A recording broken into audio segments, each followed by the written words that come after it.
Magsitayo ang lahat para sa ating panalangin na pangungunahan ng Binibining Nawanan. Amen. Ngayon ay may nanda akong ehersisyo na alam kong may ehersisyo at magiging masiglamin yung katawan. Dapat ay sumayaw ang lahat sapagkat kung hindi ko makikitang sumayaw ang isa sa inyo, ay pagsasayawin ko na mag-isa sa harapan. Ayan! Na-ehersisyo na ba ang lahat? Magaling! Magandang umaga sa inyo mga mag-aaral. Bago kayo magsiupo, maaari bang pakiayos muna ang mga hanin ng inyong mga upuan at pakipulot ang makikitang mga kalat sa ilalim ng inyong upuan. Maliwanag ba? Magaling. Kung tapos na, ay maaari na kayong magsiupo. Sino-sino sa inyo ang lumiban sa umaga nito, klase? Wala ba? Magaling. Alam kong lahat kayo ay may matutunan sa umaga nito. Ngayon, merong inihanda ang natutunan ang inyong guro para mas maging maayos ang proseso ng ating talakayan. Pakibasa ng sabay-sabay. Magaling. Alam kong naiintindihan niyo naman ang mga albutunin na nakapalaog dito sa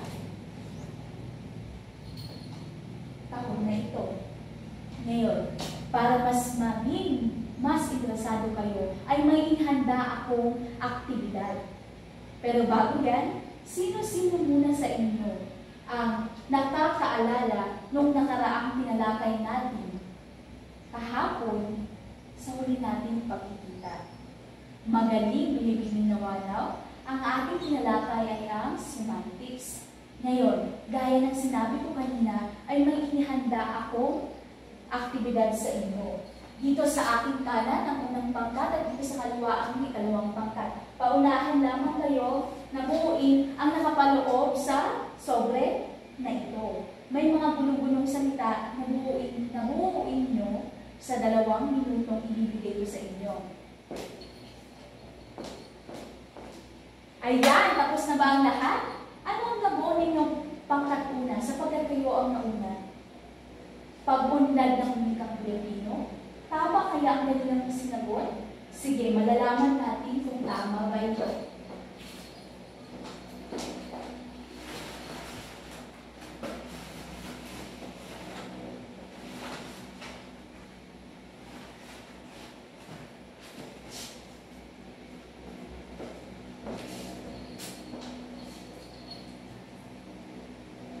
Ayan!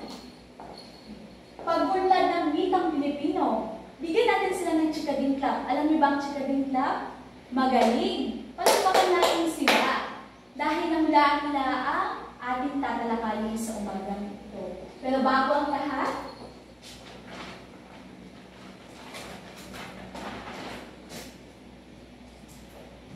pakibasa muna ng sabay-sabay ang ating mga layunin. Maraming salamat. Pag sinabi natin pag-unlad ng wika class, meron ba kayong mga idea?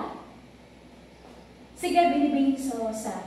Magaling, palakpakan natin si Binibining Sorosa sapagkat siya ay may idea tungkol sa pag-unlad ng wika. Ngayon, handa na ba kayong diskubrihin ang mga nakapaloob kung ano nga ba ang mga pag-unlad o paano nagiging maunlad ang isang wika? Handa na ba ang lahat? Magaling!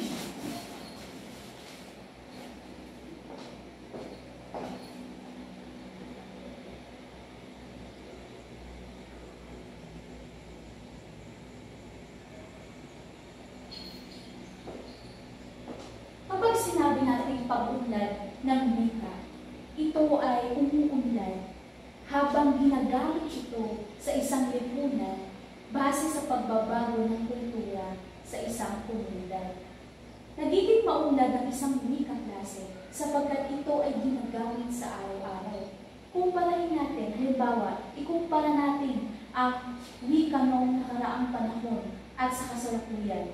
Di ba malaki ang pinagkaiba?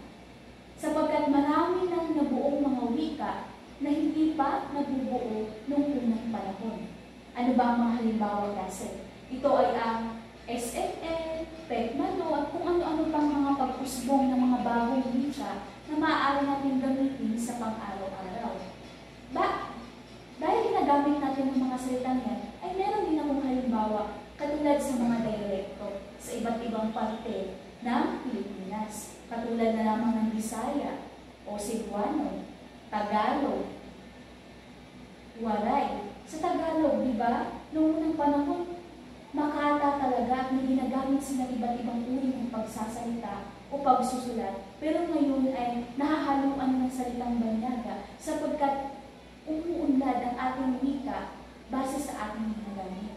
Pero ngayon, ang tatalakayin natin na pag-unlad ng wika ay ang wikang Pilipino. May idea ba kayo kung anong wikang ginagamit natin? O sige, binibining biray. Magaling. Ang tatalakayin natin ay tungkol sa pag-unlad ng wikang Pilipino. May iba't ibang panahon klase. Ang panahon ng mga katutubo. Sige, pakibasa ng sabay-sabay. Kapag sinabi natin panahon ng mga katutubo, ito ay ang mga unang Pilipino, unang mga tao na gumagamit ng baybayin. Ito ay tawag sa katutubong paraan ng pagsulat. Binubuo ng 17 titik at 3 patinig at 14 na katinig. Kapag sinabi natin patinig klase, ito ay vowels. Kapag sinabi natin katinig, ay ito ay ang consonant sa Ingles. Ang patinig ay 3 lamang sa panahon ng katutubo. Ngayon,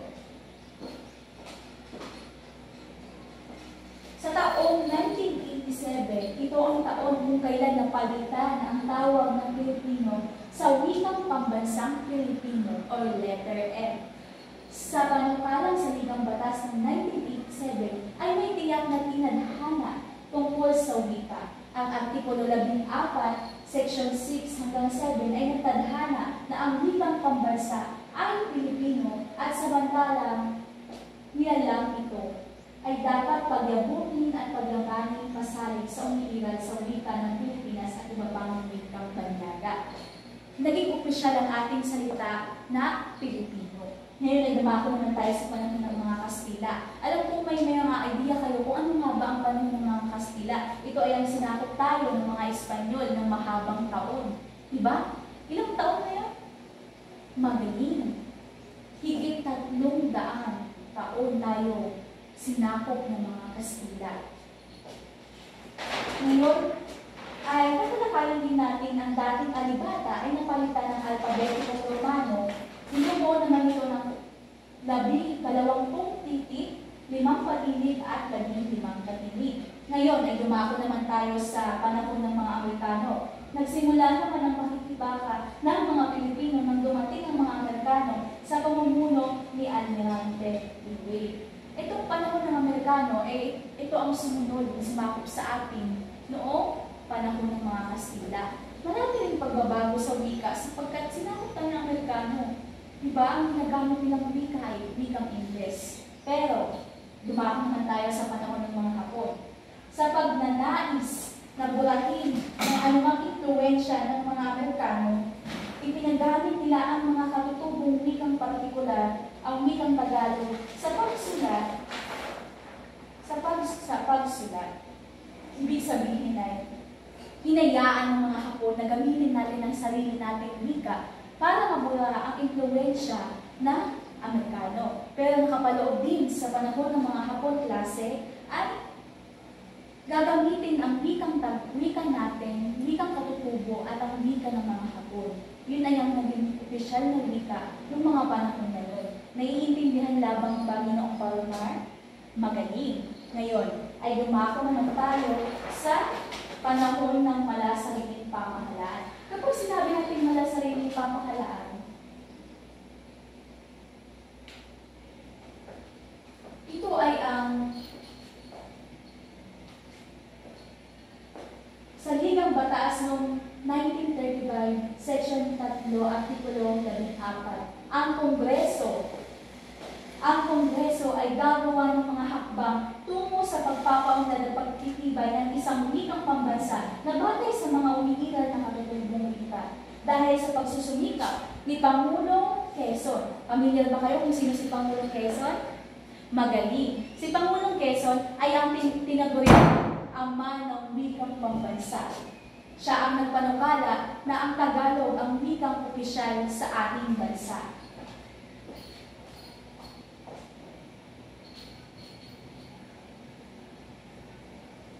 Yun. Naiintindihan na kung ba ang mga panahon? Magaling klase. Dahil na dumako naman tayo sa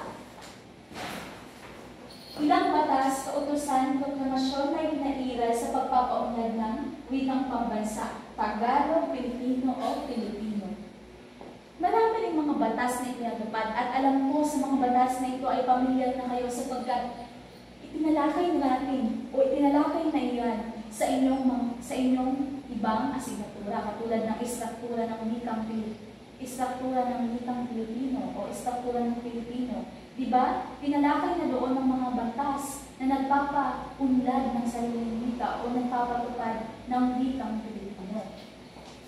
Yan. Pakibasa ng sabay-sabay, magaling. Ngayon ay dumako naman tayo sa iba pang proklamasyon ng batas.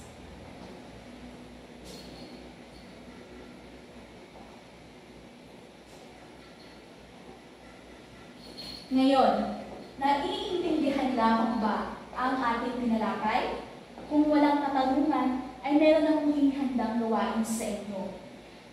Hahatiin ko lamang kayo sa dalawa upang mas mapadali. Dito sa aking kaliwa ang unang pangkat at dito sa kanan ang ikalawang pangkat. Bibigyan ko lamang kayo ng 5 minuto sa paghahanda at 2 minuto o 3 minuto sa pagpresenta. Pakibasa ng sabay-sabay ang panuto.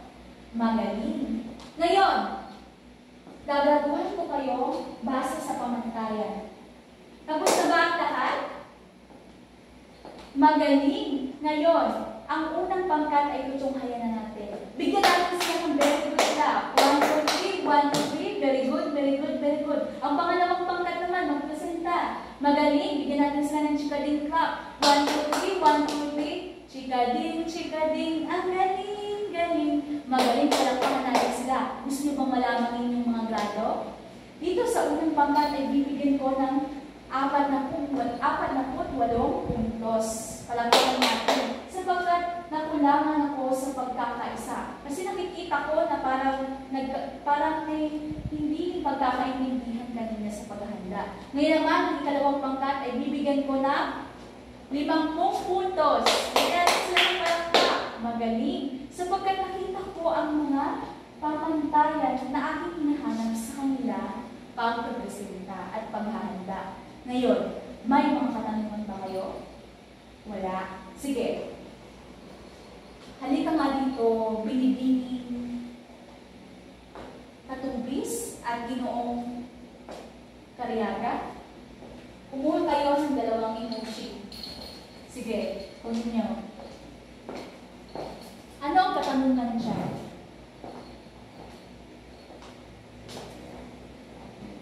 Sige, bakit nga ba mahalaga ang wika? O bakit kailangan natin pahalagahan ang pag-unlad ng isang wika? Sinagot na ito kanina ni Binibining Katubis. Palakpakan natin siya. Maaari ka ng umupo. Ikaw Ginoong Cariaga.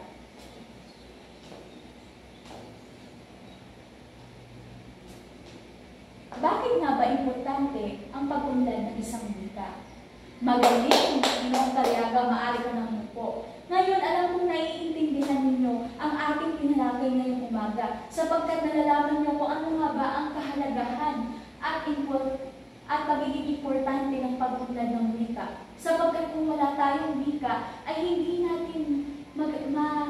tayo magkakaintindihan sa pang-araw-araw. Nakadepende ito sa isang lugar at isang komunidad sa ating lugar o sa Pilipinas. Ngayon, dahil naiintindihan ninyo lahat klase, ay may hinanda akong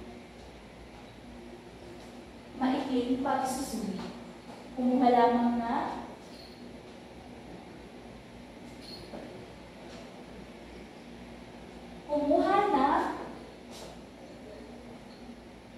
isang kaapat na papel at kukunin ng mga sinusunod. Meron lamang may 3 minuto para ito ay masagutan. Okay, tapos na ba ang lahat? Pakipasa ng sabay-sabay dito sa harapan. Magbibilang ako ng 3. 1, 2, 3. Nasagutan niyo na ba? Magaling. Pakipasa na at iwawas ko po pagkatapos ng ating tatagayan. Maraming bago kayo magsiuwi klase, ay may inihanda akong takdang aralin para sa inyo. Magsaliksik tungkol sa ano ang yugto ng wika. Isulat ninyo sa inyong mga moderno at pakipasa sa susunod nating pagkikita. Klase, pakisulat sa inyong moderno. Naiintindihan lamang ba? Magaling. Sana ay may natutunan. Ay hindi sana. Talagang may natutunan ng aking mga mag-aaral sapagkat alam kong naiintindihan ninyo lahat, di ba? Magaling. Ngayon na tumayo kayong lahat. Paalam, mag-aaral. Mahal na kayo si Ulit. Maraming salamat.